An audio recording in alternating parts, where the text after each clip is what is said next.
বাংলাদেশের সর্বশেষ গুরুত্বপূর্ণ আপডেট সংবাদে আপনাকে স্বাগত। শুরুতেই সংবাদ শিরোনাম, পরে বিস্তারিত। শুরুতেই জানিয়ে দিব, শিক্ষার্থীদের আন্দোলনে গুলি চালানো উপজেলা চেয়ারম্যান খায়রুল গ্রেপ্তার। নেত্রকোনার বারাট্টায় বৈষম্যবিরোধী ছাত্র আন্দোলন চলাকালীন ছাত্র জনতার উপর গুলিবর্ষণকারী সাবেক উপজেলা চেয়ারম্যান খায়রুল কবির খোকনকে গ্রেপ্তার করেছে র্যাব। এরপর জানিয়ে দিব, বৈষম্যবিরোধী ছাত্র আন্দোলনের দুই পক্ষের সংঘর্ষে আহত 4। জানাবো, সিলেটে ব্যবসায়ী এবং অটোরিকশা চালকদের মধ্যে সংঘর্ষ, আহত 20। তুচ্ছ ঘটনায় সিলেটে ব্যবসায়ী এবং সিএনজি চালিত অটোরিকশা চালকদের মধ্যে ধা পাল্টা ধা এবং সংঘর্ষের ঘটনা ঘটে। এই সংঘর্ষে অন্তত 20 জন আহত হয়েছে। জানিয়ে দিব, এক ফ্যাসিস্ট সরকারকে বিদায় করেছি, অন্য ফ্যাসিস্টকে জায়গা দিতে নয় বললেন বৈষম্যবিরোধী ছাত্র আন্দোলনের অন্যতম সমন্বয়ক সাজিস আলম। এবারে জানাবো, অবৈধ সম্পদ ফেরত আনতে সহযোগিতার আশ্বাস দিলেন সুইডেনের রাষ্ট্রদূত। সুইজারল্যান্ডের আন্তর্জাতিক মান এবং পদ্ধতি মেনে সুইস ব্যাংকে বাংলাদেশি নাগরিকদের রাখা অবৈধ অর্থ ফেরত দিতে পূর্ণ সহযোগিতা করার প্রতিশ্রুতি দিয়েছে ঢাকায় নিযুক্ত সুইস রাষ্ট্রদূত রেটো সিগফ্রিড রেগলি। পররাষ্ট্র উপদেষ্টা মোহাম্মদ তৌহিদ হোসেনের সঙ্গে এক বৈঠকে সব প্রতিশ্রুতি দেন তিনি। এবং সর্বশেষ জানিয়ে দিব, দেশ ছেড়ে পালিয়ে পদত্যাগ পরে প্রত্যার্পণ করা পেরু সেই প্রেসিডেন্ট মারা গেছেন। ল্যাটিন আমেরিকার দেশ পেরুর প্রেসিডেন্ট থাকাকালে মানবতা বিরোধী অপরাধের দায়ে ব্যাপক আলোচনার পর দেশ ছেড়ে পালিয়ে গিয়ে পদত্যাগ করেছিলেন আলবের্তো ফুজিমোরি। পরে তাকে গ্রেপ্তার করে দেশে প্রত্যার্পণ করা হয়। আদালতে দোষী সাব্যস্ত হয়ে 25 বছরের কারাদণ্ডপ্রাপ্ত 16 বছর জেল খাটার পর বুধবার মারা গেছেন তিনি। 1990 থেকে 2002 সাল পর্যন্ত পেরুর ক্ষমতায় ছিলেন ফুজিমোরি। প্রেসিডেন্ট থাকাকালে বামপন্থী গেরিলা বিদ্রোহ দমনে ফুজিমোরির কঠোর অবস্থানের কারণে তার বিরুদ্ধে মানবাধিকার লঙ্ঘনের অভিযোগ ওঠে। তার শাসনামলে পেরুর তথাকথিত সন্ত্রাসবিরোধী যুদ্ধের অংশ হিসেবে বামপন্থী শাইনিং পাথ এবং তুপাক আমারু বিদ্রোহী গোষ্ঠীদের উপর রক্তক্ষয়ী দমনপীড়ন চালানো হয়। প্রিয় দর্শক, এতক্ষণ শুনছিলেন সংবাদ শিরোনাম, এবারে বিস্তারিত। তবে তার আগে বন্ধুরা, অনুরোধ থাকবে এই সংবাদটিতে একটি লাইক দিন। এই চ্যানেলে আপনি নতুন হয়ে থাকলে আমাদের সংবাদটি দেখতে দেখতে চ্যানেলটি সাবস্ক্রাইব করে রাখুন। কমেন্ট করে আপনার মূল্যবান মতামত জানিয়ে দিন বন্ধুরা, আপনি বিশ্বের কোন দেশ থেকে বা বাংলাদেশের কোন স্থান থেকে আমাদের সংবাদটি দেখছেন এবং শুনছেন। এবারে বিস্তারিত। আন্দোলনে গুলি চালানো উপজেলা চেয়ারম্যান খায়রুল গ্রেপ্তার। নেত্রকোনার বারাট্টায় বৈষম্যবিরোধী ছাত্র আন্দোলন চলাকালীন ছাত্র জনতার উপর গুলিবর্ষণকারী সাবেক উপজেলা চেয়ারম্যান খায়রুল কবির খোকনকে গ্রেপ্তার করেছে র্যাব। বৃহস্পতিবার 12 সেপ্টেম্বর ঢাকার কল্যাণপুর থেকে গ্রেপ্তারের বিষয়টি নিশ্চিত করেছে র্যাব সদর দপ্তরের আইন এবং গণমাধ্যম শাখা। বৈষম্যবিরোধী ছাত্র আন্দোলনে দুই পক্ষের সংঘর্ষে আহত 4।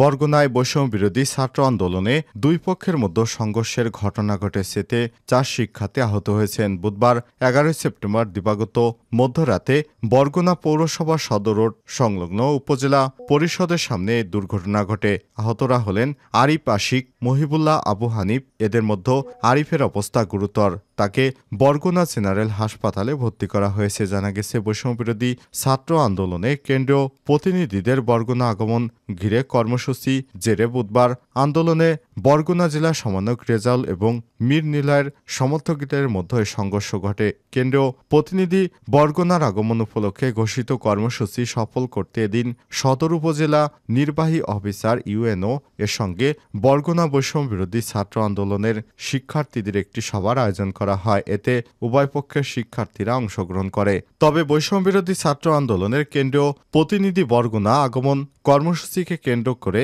বাতিল ঘোষণা করা হয়। পরে উপস্থিত শিক্ষার্থীদের মধ্যে বিগত সময় নানা কর্মসূচি নিয়ে কথাবার্তার এক পর্যায়ে দুই পক্ষের মধ্যে বাকবিতণ্ডার সৃষ্টি হয়। পরবর্তী উভয় পক্ষ উপজেলা নির্বাহী অফিসার কার্যালয় থেকে বের হয়ে বরগুনা পৌর শহরের উপজেলা পরিষদ সংলগ্ন সদর রোড এলাকায় গেলে তাদের মধ্যে সংঘর্ষের ঘটনা ঘটে। এক পর্যায়ে খবর পেয়ে পুলিশ পরিস্থিতি নিয়ন্ত্রণে আনলে আহতদের উদ্ধার করে বরগুনা জেনারেল হাসপাতালে পাঠানো হয়েছে। এ বিষয়ে কথা হলে বরগুনা বৈষম্যবিরোধী ছাত্র আন্দোলনের সম্মেলনের সমানক রেজাল বলেন, কেন্দ্রীয় প্রতিনিধিদের আগমন উপলক্ষে আমরা সবাই একত্রে উপজেলা নির্বাহী অফিসারদের সঙ্গে একটি সভায় যোগ দিই। এ সময় গত 4 আগস্টের কর্মসূচি বরগুনায় কী কারণে বন্ধ হয়েছিল তা নিয়ে নিজেদের মধ্যে আলোচনা হলে মীর নিলয়ের নাম উঠে আসে। এতে নিলয় ক্ষিপ্ত হয়। পরবর্তী আমরা বের হয়ে সদর রোড এলাকায় গেলে আমাদের উপর হামলা চালানো হয়। এই ঘটনায় রাতে থানায় কোনো অভিযোগ না দিলেও ভুক্তভোগী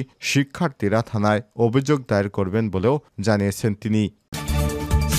সিলেটে ব্যবসায়ী এবং অটোরিকশা চালকদের মধ্যে সংঘর্ষ, আহত 20। তুচ্ছ ঘটনায় সিলেটে ব্যবসায়ী এবং সিএনজি চালিত অটোরিকশা চালকদের মধ্যে পাল্টা এবং সংঘর্ষের ঘটনা ঘটেছে। বৃহস্পতিবার 12 সেপ্টেম্বর দুপুর থেকে থেমে থেমে এই সংঘর্ষ এবং পাল্টা ঘটনা ঘটে। এতে উভয় পক্ষের অন্তত 15 থেকে 20 জন আহত হয়েছে। এছাড়াও এই সংঘর্ষের ঘটনায় 25 থেকে 30টি গাড়ি ছাড়াও 5টি দোকান ভাঙচুর চালানো হয়। প্রত্যক্ষদর্শী সূত্র থেকে জানা গেছে, নগরীর বন্দরবাজার এলাকায় সিটি সুপার মার্কেটের সামনে রাস্তায় অটোরিকশা পার্কিং এবং যাত্রী উঠানো নামানো নিয়ে কয়েকদিন ধরেই ব্যবসায়ী এবং অটোরিকশা চালকদের মধ্যে দ্বন্দ্ব চলে আসছিল। বৃহস্পতিবার দুপুর 1টার দিকে মার্কেটের সামনে একটি অটোরিকশা যাত্রী নামিয়ে নতুন ভাড়া নিতে গেলে ব্যবসায়ীরা তাকে গাড়ি সরিয়ে ফেলতে বলেন। ওই সময় বিষয়টি নিয়ে অটোচালক এবং ব্যবসায়ীদের মধ্যে বাকবিতণ্ডা শুরু হলে আরও কয়েকজন অটোচালক জড়ো হন এবং ব্যবসায়ীর উপর চড়ো হন। এক পর্যায়ে বিষয়টি নিয়ে দুই পক্ষের মধ্যে সংঘর্ষ এবং হাতাহাতি হয়। এই ঘটনার জেরে কিছুক্ষণ পরই দুই পক্ষের মধ্যে সংঘর্ষ বাধলে অটোচালকেরা পিছু হটেন। এর কিছুক্ষণ পর আবারও অটোরিকশা চালকদের করে তাদের বান্দরবাজার থেকে সরিয়ে দেয় ব্যবসায়ীরা। এ সময় অটোচালকদের লক্ষ্য করে ইটপাটকেল নিক্ষেপ করেন ব্যবসায়ীরা। পরে দফায় দফায় এভাবে হাতাহাতি পাল্টা এবং সংঘর্ষ হলে সিটি মার্কেটের 5টি দোকান ভাঙচুর করে অটোচালকেরা। এই ঘটনার সত্যতা নিশ্চিত করে সিলেট মেট্রোপলিটন পুলিশের অতিরিক্ত উপ কমিশনার উত্তর শাহরিয়ার আলম বলেছেন, খবর পেয়ে আমরা ঘটনাস্থলে এসে পরিস্থিতি নিয়ন্ত্রণে আনি। এই ঘটনায় দুই পক্ষকে নিয়ে বৈঠকে বসবে পুলিশ। সেই সঙ্গে জনগণ যাতে কোনো ধরনের ভোগান্তি না হয় সেদিকে খেয়াল রাখা হবে বলে জানিয়েছে পুলিশের এই কর্মকর্তা। এক ফ্যাসিস্টকে বিদায় করেছি, অন্য ফ্যাসিস্টকে জায়গা দিতে নয় সার্জিস। বৈষম্যবিরোধী ছাত্র আন্দোলনের অন্যতম সমন্বয়ক সার্জিস আলম বলেছেন, আমরা এক ফ্যাসিস্টকে দেশ ছাড়া করেছি, অন্য ফ্যাসিস্টদের জায়গা দিতে নয়। কেউ যদি এখনো শয়নের স্বপ্নে কিংবা ঘুমের মধ্যে স্বপ্ন দেখে আবারও ছাত্র জনতাকে ডমিনেট করে ফ্যাসিস্ট হয়ে উঠবে, তারা যেন ওই শেখ হাসিনাকে দেখে শিক্ষা নেয়। বৃহস্পতিবার 12 সেপ্টেম্বর বিকেলে টাঙ্গাইল শহীদ স্মৃতি পৌর উদ্যানে ছাত্র জনতার সমাবেশে তিনি সব কথা বলেন। সমন্বয়ক সার্জিস আলম বলেন, আমার ভাই যখন রক্তাক্ত হয়ে হাসপাতালে, তখন সেই হামলাকারী কতিপয় পুলিশ কিভাবে উন্মুক্ত রাস্তায় ঘোরাফেরা করে ওই ফ্যাসিস্ট আওয়ামী লীগের দোসর, চাটুকার, তেলবাস, তোষামতকারী যেসব আইনশৃঙ্খলা রক্ষাকারী বাহিনীর সদস্য রয়েছে, তারা যদি নিজেদের শুধরিয়ে না নেয় তাহলে নেত্রী হাসিনার মতোই দেশ থেকে বাধ্য করা হবে। সব সরকারি অফিসের দুর্নীতির বিরুদ্ধে হুঁশিয়ারি দিয়ে সার্জিস বলেন, ভূমি অফিস, হাসপাতাল সহ সরকারি দপ্তরে দালালি করে যারা টাকা ইনকাম করতেন, ওষুধ আপনাদের কোম্পানির কাছে বিক্রি করার জন্য ছাত্র জনতা এই অভ্যুত্থান ঘটায়নি। এ সময় তিনি বলেন, বাংলাদেশে বিগত 16 বছর ফ্যাসিস্ট হাসিনা তার আওয়ামী লীগকে শুধু ফ্যাসিস্ট বানায়নি, সে তার বাংলাদেশকে শুধু ফ্যাসিস্ট বানায়নি, তিনি ফ্যাসিস্ট বানিয়েছেন আমাদের প্রত্যেকটি মানুষকে। এই জায়গা থেকে আমাদের উত্তরণ ঘটাতে হবে। শিক্ষার্থীদের রাজনীতিতে আসার বিষয়ে সার্জিস বলেন, আগামীতে যে বাংলাদেশ হবে সেই বাংলাদেশের নেতৃত্ব শিক্ষার্থীরা দেবে। আমরা চাই ওই সংসদে গিয়ে আপনি একজন এমপি, একজন মন্ত্রী হবেন, একজন প্রধানমন্ত্রী হবেন। আপনাদের এই সংসদে একজন পলিসি মেকার হিসেবে যেতে হবে, কারণ সবকিছু হয় সংসদ থেকেই এবং সব পলিসি মেকিং হয় ওই সংসদ থেকেই। টাঙ্গাইলের ওই মেধাবী তরুণ প্রজন্ম যদি সংসদে প্রতিনিধিত্ব না করে তাহলে কারা করবে বলুন। এ সময় আরও বক্তব্য রাখেন ঢাকার সমন্বয়ক আবদুল্লাহ সালেহিন অয়ন, মোবাশিরুজ্জামান হাসান, মিতু আক্তার, রাকিবুল হাসান, রফিকুল ইসলাম আইনি এবং ইলমা খন্দকার অ্যানি প্রমুখ। অবৈধ সম্পদ ফেরাতে সহযোগিতার আশ্বাস সুইস রাষ্ট্রদূতের।